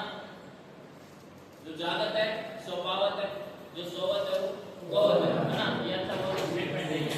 वो क्या लिम्बिक सिस्टम, इमोशनल ब्रेन के नाम से जानते हैं। ग्रे मैटर का होता है, अब ये कहाँ होता है, लिम्बिक सिस्टम प्रेजेंट कहाँ होता है, तो ये लैटरल साइड में होता है। थर्ड वेंट्रिकल है, थर्ड वेंट्रिकल के साइडों में, थर्ड वेंट्रिकल और थर्ड वेंट्रिकल के साइडों में कौन था, तो वो था आपका थैलेमस, वो था आपका थैलेमस था सर। थर्ड वेंट्रिकल के लैटरल साइड में कौन था, तो वो आपका था थैलेमस। थैलेमस और हाइपोथैलेमस, थैलेमस और हाइपोथैलेमस के बाद में जो लैटरल स्टेज में रहेगा, लैटरल साइड में रहता है, वो कौन रहता है आपका, थैलेमस और हाइपोथैलेमस। हाँ, लैटरल साइड में रहता है। लिम्बिक सिस्टम क्या होती है, ट्विन पॉइंट स्ट्रक्चर होती है, ट्विन पॉइंट स्ट्रक्चर होती है, दोनों राउंड ट्विन पॉइंट स्ट्रक्चर होती है, दोनों साइड प्रेजेंट होती है। अभी अपने यहाँ पे ग्राफिकल से तो ये दिखा सकते हैं, पर ये इसके साथ अटैच होती है, ऐसे अटैच होती है। बीच में क्या होता है आपका हाइपोथैलेमस है, और हाइपोथैलेमस के लेफ्ट लैटरल और राइट लैटरल के अंदर क्या होता है, और लैटरल साइड ऑफ थैलेमस और हाइपोथैलेमस ग्रे मैटर का बना होता है, ग्रे मैटर का बना होता है। इसे इमोशनल ब्रेन के नाम से जानते हैं। साथ साथ में ये क्या करता है, रिस्पांसिबल होता है शॉर्ट टर्म मेमोरी के लिए और लॉन्ग टर्म मेमोरी के लिए। कोई चाइल्डहुड स्टोरी को आप मेमोरेबल कर पाते हो, याद रख पाते हो आप, किसकी वजह से, लिम्बिक सिस्टम की वजह से। दूसरा, responsible for production of emotion, emotion को क्या करने में, प्रोड्यूस करने में किसका रोल रहता है, लिम्बिक सिस्टम का रहता है। और लिम्बिक सिस्टम में कौन कौन से emotion, right, Joy, fear, happiness and sad, anger, jealousy, ये सारे के सारे जो इमोशंस होते हैं, है ना, वो कौन लेकर के आता है आपका, लिम्बिक सिस्टम लेकर के आता है। तभी तो बोला था कि मेरे दोस्त को हाथ कैसे लगाया है, भावनाओं में बह जाते हैं, ये तो मेरे फ्रेंड की सीट थी, तुम कैसे बैठ गए यहाँ पे, है ना। तो भावनाओं में बह जाते हैं। और कई कंडीशन ऐसी भी होती है, कुछ कंडीशन ऐसी होती है वहां सैड की कंडीशन होती है, सैड की कंडीशन होती है। तो प्री फ्रंटल एरिया था, उसने ये बोला था, प्री फ्रंटल एरिया जो हमने पढ़ा था एसोसिएट एरिया के, उसने बोला था, क्या बोला था उसने, कि according to condition intellectual behaviour, है ना, अकॉर्डिंग टू कंडीशन आपने क्या करना है, बिहेव करना है। तो कहीं कुछ एकदम से सैडनेस का एकदम से एनवायरनमेंट होता है, और वहां जाकर कोई हंसे एकदम से, मैं तो यही चाहता था ये सारे लोग ही, है ना, मैं तो यही चाहता था कुछ ऐसा ही हो जाए, वो उससे लोग पागल ही कहेंगे, है ना। मैंने पेशेंट कहेंगे पागल आ गया कहीं से, सारे तो हो रहे हैं, ये हंस रहा है अकेला, मैं तो जानते हैं सारे हो रही है ना, उससे पागल ही करते हैं हमने। तो रिस्पांसिबल फॉर इमोशन, अगर कोई रो रहा है उसके साथ वो कोई सैड हो जाता है, या उसकी फीलिंग को समझता है, उसके साथ होता है ना, इमोशनल ब्रेन। उसके साथ कोई हैप्पी है, उसके साथ वो खुश हो रहा है, इमोशनल ब्रेन, है ना। किसी के साथ लड़ाई हो रही है, मैं दोस्त को छेड़ा कैसे सुने, है ना, feelings like dislike, fear, happy, sad, anger, ये वो लेकर के आता है, लिम्बिक सिस्टम लेकर के आता है। आपका जो गुस्सा आता है, खुशी आती है, जेलसी आती है, इसके पीछे कौन रिस्पांसिबल है, इमोशनल ब्रेन। हाँ, जो जितने भी लैटरल कंडीशन आती है ऑर्गन्स की स्ट्रक्चर की, मतलब क्या वो दो पार्ट में डिवाइड करेगी।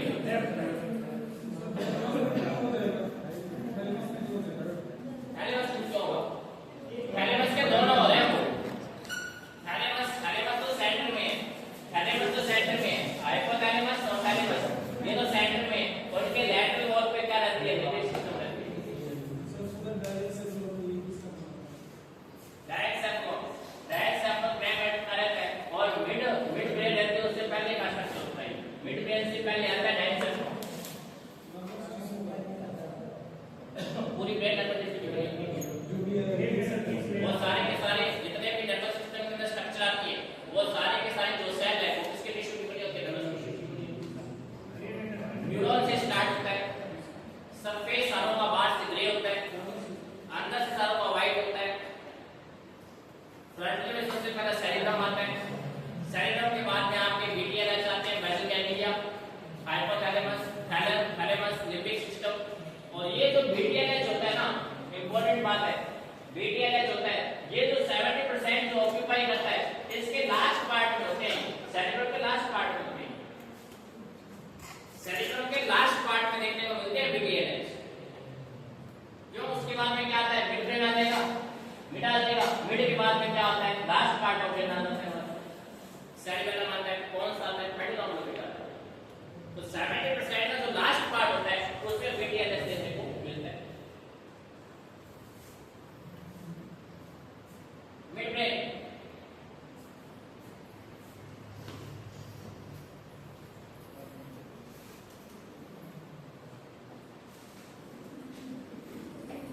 मिड ब्रेन को बोला जाता है, इलोकेशन बेस का रहता है बिलो द सेरिब्रम, सेरिब्रम के बाद या सेरिब्रम के नीचे जो स्ट्रक्चर रहती है उसको हम किस नाम से जानते हैं, अपने मिड ब्रेन के नाम से जानते हैं, बिटवीन सेरिब्रम एंड पोन्स।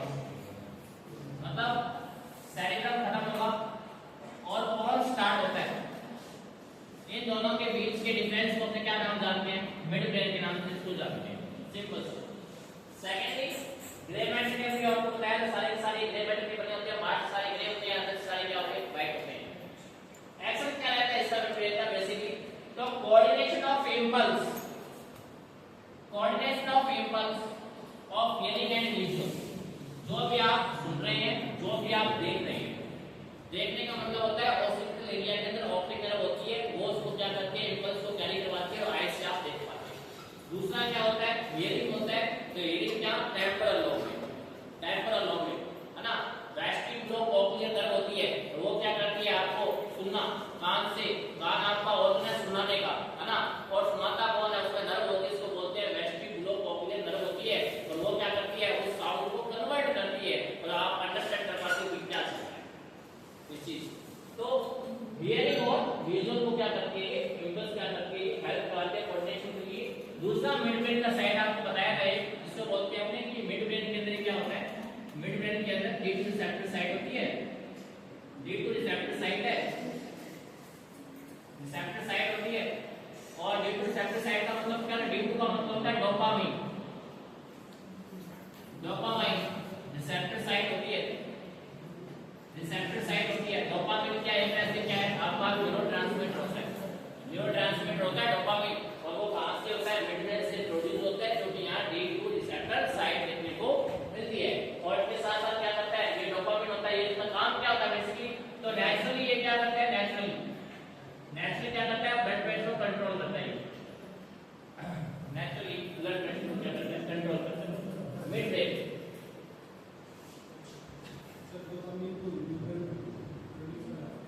हाँ रिसेप्टर साइट होते हैं यहाँ पे, D two receptor site mid brain के अंदर, ये डी टू रिसेप्टर साइट को, डी टू रिसेप्टर साइट और डी टू रिसेप्टर साइट को और भी स्पेसिफिक एरिया के नाम से जानते हैं, इसको बोलते हैं सबस्टेंशिया नाइग्रा, सबस्टेंशिया नाइग्रा के नाम से जानते हैं, इसी को डी टू रिसेप्टर साइट बोलते हैं, डी टू रिसेप्टर साइट। दूसरा नाम इसका होता है डी टू रिसेप्टर साइट, इसका नाम क्या होता है, इस एरिया का नाम जहां डी टू रिसेप्टर साइट होती है उस एरिया का नाम क्या रहता है, तो सबस्टेंशिया नाइग्रा के नाम से जानते हैं, अपने स्पेसिफिक साइट होती है यहाँ मिड ब्रेन के अंदर, और ये responsible for production of dopamine neurotransmitter से बोलते हैं। तो बेसिक नाम एमसीक्यू में भी आता है, तो डी टू रिसेप्टर साइट भी आता है, बेसिक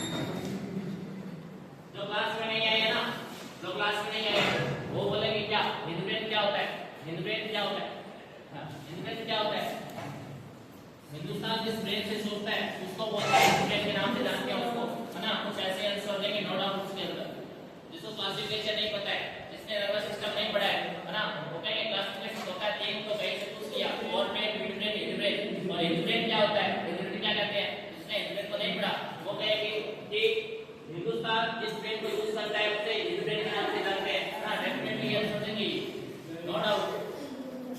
उनको पता चलिए हिंद ब्रेन के अंदर दो स्ट्रक्चर आती है, दो स्ट्रक्चर, एक कॉम्प्लेक्स में है, एक तो कॉम्प्लेक्स में है, एक सिंगल है। कॉम्प्लेक्स में दो आती है, pons and medulla oblongata. Midbrain के बाद, मिड ब्रेन के बाद जो स्ट्रक्चर आप इसे बोलते हैं अपने पॉन्स, पॉन्स के साथ एसोसिएट होता है सेरिबेलम, और लास्ट स्ट्रक्चर होती है इसके अंदर समझ आता है क्या मेडुला ऑब्लिंगेटा पॉन्स। और ये पॉन्स है, कईयों ने प्रीवियस एग्जाम में गलत लिखा है, कईयों ने यहाँ लिखा था जल्दबाजी में पॉन्स वाइट ब्यूटी, है ना, तो पॉन्स नहीं है, पॉन्स है भाई, अभी भी जान जाना कौन सही है, वो लिखा है उन्होंने एग्जाम में, और आपको क्या बता रहे ओ कौन सा आया था तो पॉन्स लिख दिया है। जिसको दिन रात लगाते रहते हो बोलते रहते हो, है ना, फेस पे भाई याद रहेगा कौन सही है।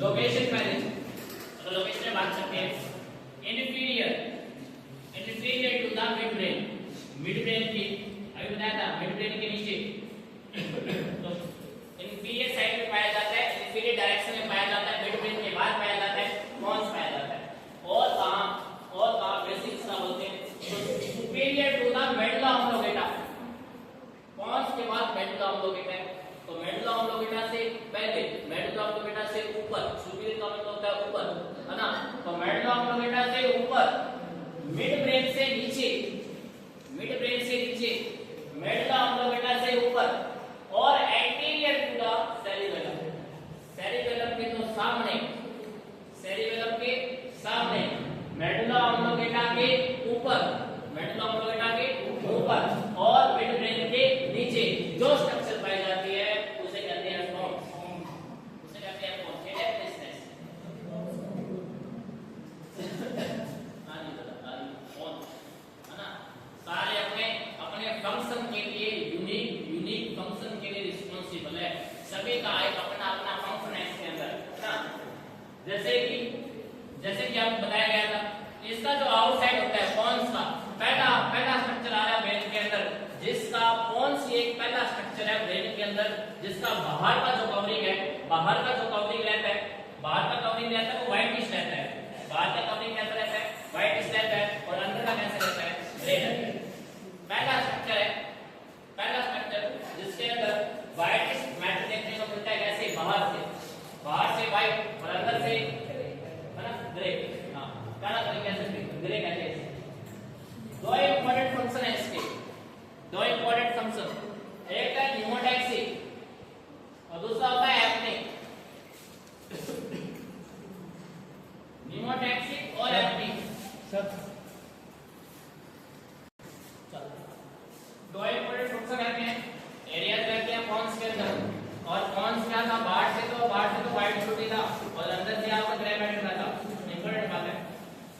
दो इंपॉर्टेंट सेंटर होते हैं इसके अंदर, जिसको बोलते हैं न्यूमोटैक्सिक और एप्निक। न्यूमोटैक्सिक का मतलब है इनहिबिट इंस्पिरेशन, तुम्हारे चाहने से तुम 5 लीटर 6 लीटर 10 लीटर ऑक्सीजन को इनहेल नहीं कर सकते, कैपेसिटी है लंग्स की, कैपेसिटी है लंग्स की, उस कैपेसिटी के अकॉर्डिंग तुम क्या करते हो, ऑक्सीजन को इनहेल कर सकते हो। और एक्सप्रेशन में क्या होता है, इंस्पिरेशन, पाउच और एक्सपिरेशन। रेस्पिरेशन साइकिल क्या होता है, इंस्पिरेशन, पाउच उठते हो, उसके बाद है फिर एक्सपिरेशन, ये रेस्पिरेशन साइकिल कहलाता है। तो न्यूमोटैक्सिक सेंटर का मतलब क्या होता है कि जो आप रेस्पिरेशन अंदर क्यों ले रहे हो, इंस्पिरेशन चल रहा है तो इंस्पिरेशन कितना लेना है, उसके बाद रोक देना है, उसके बाद रोक देना है, इसको कौन सा सेंटर के नाम से कहलाता है, आपका न्यूमोटैक्सिक सेंटर के नाम से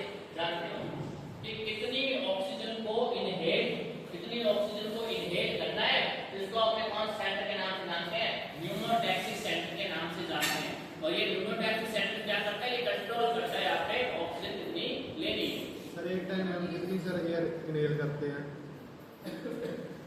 क्या क्या एक टाइम में कितनी एयर इनहेल करते हैं? एयर इनहेल करने के लिए बेसिक होता है तो इसके लिए बोलते हैं कि हमें 5 to 6 लीटर है ना।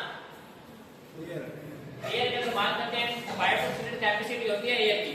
5 से पॉसिबल है कि इतनी ही एयर अपने को चाहिए है ना। उसके बाद अपने ज्यादा ज्यादा अपने खींच नहीं पाते हैं है ना। वो सेंटर कौन होता है? वो सेंटर का नाम बोलते हैं यूरोटैक्सिस सेंटर के नाम से जानते हैं। सिंपल सी बात है। और एपेक्स सेंटर क्या होता है? तो एपेक्स सेंटर वो सेंटर है जिसमें क्या करते हैं अपने कुछ समय के लिए क्या करते हैं रेस्पिरेशन करते हैं, फिर रुक जाते हैं,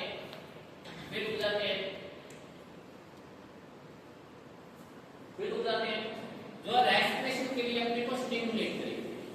अपने केवल क्या होते हैं सांस रोक करके बैठ जाते हैं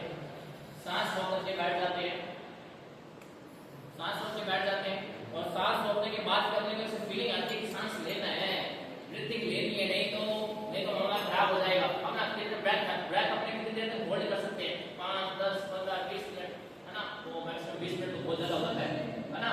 तो नहीं कर सकते ना। प्रैक्टिस होती है तो करते हैं ब्रेथ को है ना। योगा में करते हैं। योगा में क्या करते हैं? प्रैक्टिस से करते हैं। 2 से 3 मिनट से ज्यादा अपने कर नहीं सकते।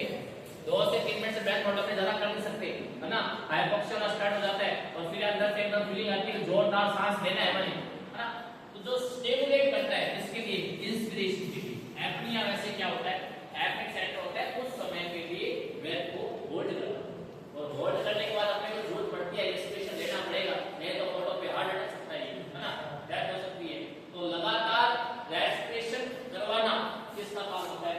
Apex centre. कितना रेस्पिरेशन एयर लेनी है बॉडी के अंदर कौन करवाता है? डिसाइड करता है यूरोटैक्सिस सेंटर। तो कौन दो काम करवाता है? एक तो कितनी ऑक्सीजन लेनी है, दूसरा लगातार रेस्पिरेशन करना है, रुकना नहीं है। और लगातार रेस्पिरेशन इंस्पिरेशन करने के लिए कौन रिस्पांसिबल है? Apex centre. और कितनी एयर इनहेल करनी है उसके लिए कौन रिस्पांसिबल है? यूरोटैक्सिस सेंटर। दोनों सेंटर किसके अंदर आते हैं? कौन किसके अंदर आते हैं? आएगी तो नर्व, ये गए तो दो एक सकते, ये तो एक स्ट्रक्चर है, और लंग्स तक जाएगी कौन जाएगी? नर्व ही जाएगी लंग्स तक। ये स्ट्रक्चर पूरी जाएगी। तो बाकी तो नर्व के थ्रू एक्शन तो नर्व के थ्रू ही होता है, पर ऑर्डर कहां से जाएगा? सेंटर से जाता है। ये सेंटर से तो स्टिमुलेशन जाएगा तभी वो नर्व कर पाएगी, तभी नर्व को ऑर्डर मिलेगा, तभी तो वो नर्व क्या करेगी? लंग्स में जाकर के इतनी एयर इनहेल करनी है भाई, किसी तरह नहीं कर सकते, उतनी को रेगुलेट होगी है ना। तो न्यूरोटैक्सिक और एपेक्स एक होती है जो आपके लंग्स के डायफ्राम को ज्यादा एक्सप्लोर नहीं होने देती है, ज्यादा डायमीटर में बढ़ने नहीं देती है। नर्व उसका नाम होता है फैनिक नर्व। क्या नाम होता है? फैनिक नर्व होता है। फैनिक नर्व होता है। वो क्या होता है? जब आप दौड़ रहे होते हो आप साथ में आप इंस्पिरेशन कर रहे हो, एक्सपिरेशन कर रहे हो ना, ब्रीथिंग कर रहे हो साथ में आप, और साथ में आप दौड़ रहे हो, तो जितनी आपने एयर लेनी होती है आप ले लेते हो। पर कुछ समय के बाद क्या होता है? आपके यहाँ डायफ्राम के पास लोअर रिब के अंदर क्या होता है? पेन होता है। फिर आप ऐसे कैसा पेन होता है ना, पेन हो रहा है। क्यों होता है पेन? डायफ्राम को ज्यादा बढ़ने से है ना रोकती है एक नर्व। जो जैसे क्या होता है? डायफ्राम का प्रेशर ज्यादा बढ़ता है तो क्या होता है? डायफ्राम के पास नर्व होती है फैनिक नर्व होती है। और जब ज्यादा जरूरत से ज्यादा डायफ्राम बढ़ता है, डायफ्राम मसल ज्यादा कंट्रैक्ट होती है जरूरत से ज्यादा, तब पेन होता है। और पेन कौन करवाती है? ये नर्व करवाती है। तभी आप भाग रहे हो, जोर से भाग रहे हो, और जोर से भागने का डायफ्राम आपका बढ़ रहा है, सांस ले रहे हो, डायफ्राम बढ़ रहा है, और भागते क्या हो रहा है? पेन भी हो रहा है। क्योंकि डायफ्राम के पास फैनिक नर्व होती है। और फैनिक नर्व क्या करती है? आपको सेंसिटिव स्टिमुलेशन से पेन होती है ना। तो इसलिए ये जो सेंटर है, दो सेंटर होते हैं न्यूरोटैक्सिक और एपेक्स सेंटर नाम से इसको जानते हैं। 12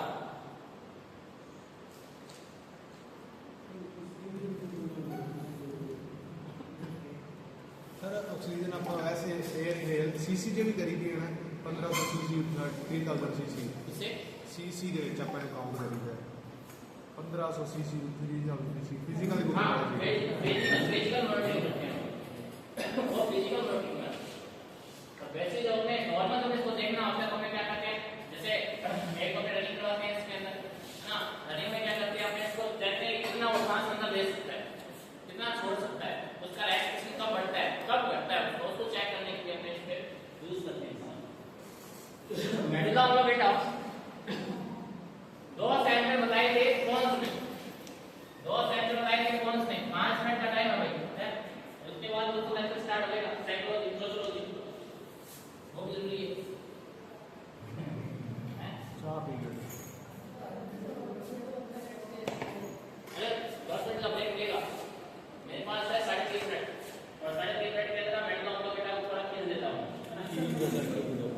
पता चाहिए मेडुला ऑब्लोंगेटा लास्ट तक रहती है इससे ब्रेन के लास्ट तक जाएगी मेडुला ऑब्लोंगेटा और मेडुला ऑब्लोंगेटा क्या है तो ये किसके नीचे होता है तो ये पॉन्स के नीचे होता है और पॉन्स जब पढ़ रहे थे तब क्या था ये पॉन्स एंटीरियर था है ना एंटीरियर था किसके एंटीरियर था तो मेडुला ऑब्लोंगेटा के और अब यहाँ क्या हो गया मेडुला ऑब्लोंगेटा क्या हो गया इसके नीचे होता है पॉन्स के नीचे कौन होता है मेडुला ऑब्लोंगेटा इंफीरियर का मतलब हो गया नीचे पॉन्स के नीचे कौन होता है मेडुला ऑब्लोंगेटा और continuous with a spinal cord और ये आगे जाके कंटिन्यूअस किसके साथ करता है स्पाइनल कोड के साथ नीचे आता है कंटिन्यू जाता है और जिस जोड़ से जिस जॉइंट से जिस फोरामेन से ये क्या होता है कंटिन्यूअस होता है उससे हम फोरामेन को क्या कहते हैं फोरामेन ऑफ मैग्नम के नाम से जानते हैं फोरामेन ऑफ मैग्नम क्या है जो क्या करे मेडुला ऑब्लोंगेटा को स्पाइनल कोड के साथ जोड़ता है उस जॉइंट को उस फोरामेन को क्या कहते हैं फोरामेना ऑफ मैग्नम के नाम से उसको हमने जानते हैं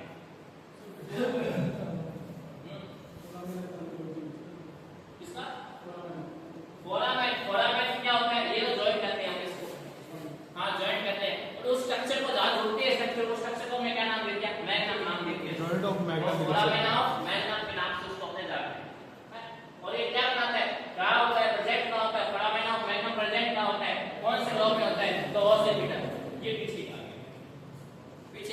और पीछे का तो मेडुला ऑब्लोंगेटा के बाद क्या होती है आपकी ऑसिपिटल लॉ से क्या स्टार्ट होती है स्पाइनल कोड स्टार्ट होती है तो पॉन्स के नीचे कंटीन्यूअस स्पाइनल कोड के साथ जिस जॉइंट के साथ कंटिन्यू होती है फोरामेना ऑफ मैग्नम और कौन से लॉ में होती है तो ऑसिपिटल लॉ कहते देखने को मिलती है और कैसा कलर होता है ये कैसे किस मेटल से बनी होती है वेलवेट से बनी होती है और उसके अंदर कुछ क्या होते हैं कम से कम 5 से 6 एरियाज होते हैं 5 से 6 एरियाज होते हैं वाइटल सेंटर के रिस्पांसिबल होते हैं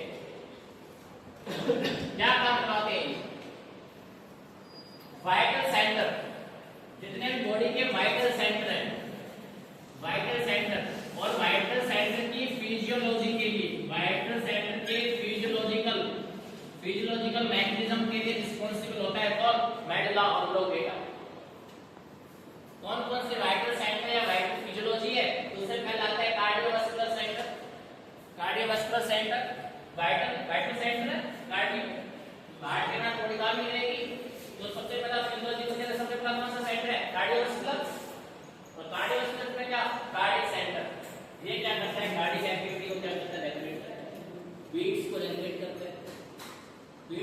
करता है दूसरा वस्कुलर कंट्रैक्शन का मतलब क्या है कभी कभी तो वेसल्स कैसे हो जाएगी वेसो कंस्ट्रिक्ट हो जाएगी और कभी कभी कैसे हो जाती है वेसो डायलेट हो जाती है तो वेसो कंस्ट्रिक्शन करवाना वेसो डायलेट करवाना हार्ट की कार्डियक एक्टिविटी को बनाए रखना ये किसके अंदर आता है कार्डियोवास्कुलर सेंटर के अंदर आता है और कार्डियोवास्कुलर सेंटर को कौन कंट्रोल करता है तो आपका मेडुला ऑब्लोंगेटा कार्डियोवास्कुलर सेंटर में दो काम होंगे एक कार्डियो का होगा एक वस्कुलर का होगा कार्डियो का मतलब क्या लगातार हार्ट की रिदम को बना करके रखना एक्टिविटी को बना करके रखना दूसरा वस्कुलर का इसके अंदर जो ब्लड वेसल्स है उसको क्या करना कभी तो वैसो कंस्ट्रिक्ट करवाना कभी तो नैरो करवा देना अकॉर्डिंग टू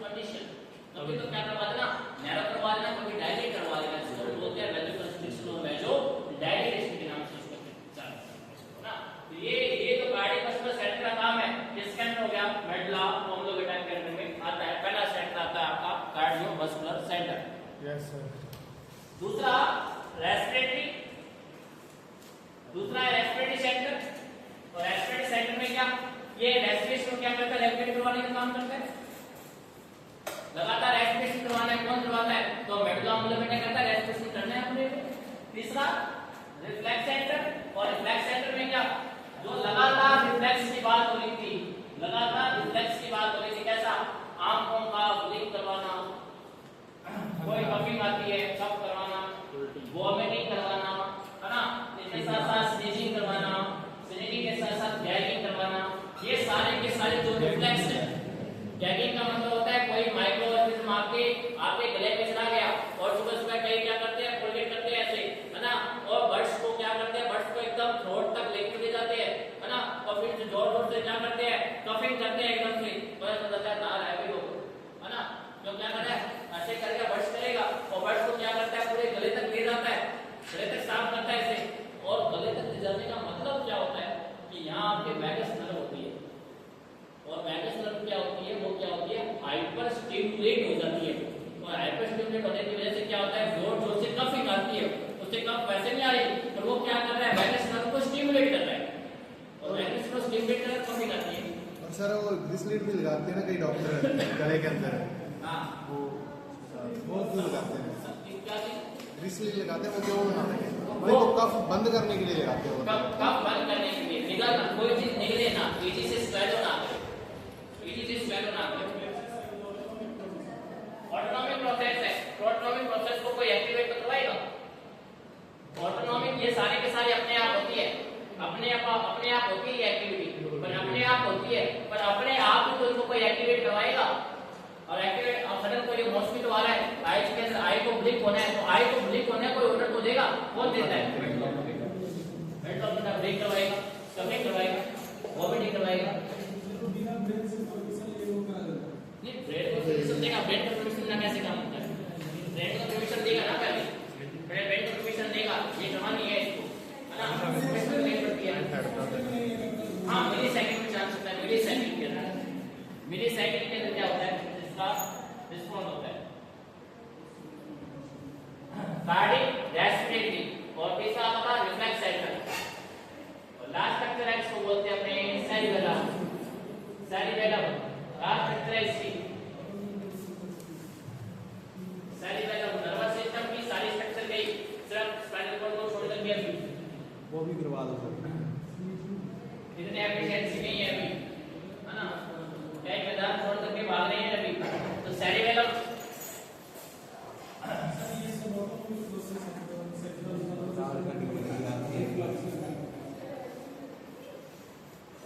जो सेरिबेलम रहता है, सेरिबेलम आगे पेड़ा से हवा पेट में माता नहीं है हमारा, आगे जैसा शोल्डर बनता है, आपने मस्तिष्क पैसेज का होता है। सेरिबेलम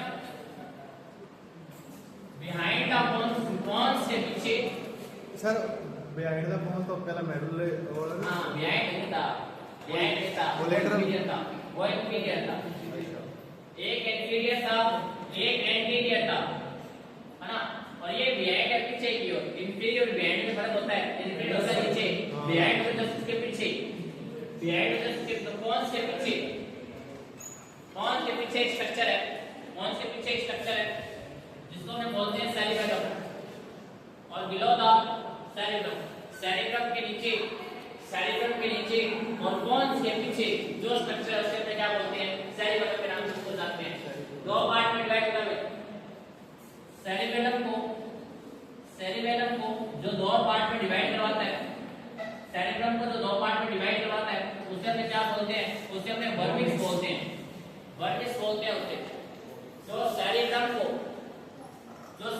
को बनाया था उसको फ्लैक्स सेरिबेलम बोला था, जो सेरिबेलम को जिसने दो पार्ट में डिवाइड करवाया था उसको फ्लैक्स सेरिबेलम बोला था।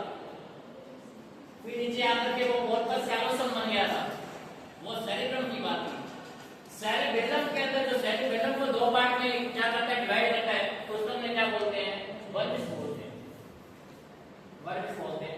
ग्रे मैटर का सेम फिर से ग्रे मैटर का बना होता है, और क्या करता है, इंपॉर्टेंट बात है, क्या करता है, पोस्चर ऑफ मूवमेंट, आपको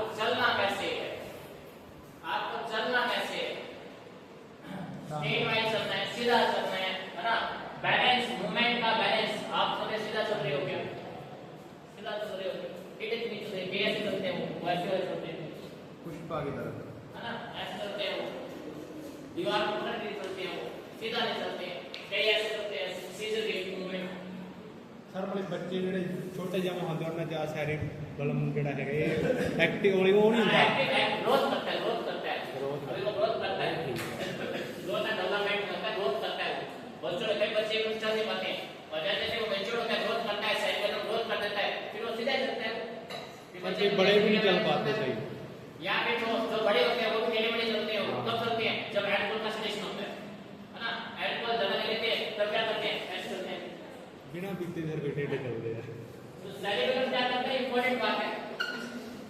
इसके एक्शन में इसका एमसीक्यू था कि सेरिबेलम का एक्शन क्या होता है, इसमें एमसीक्यू डायरेक्ट पेपर बना हुआ था आपका।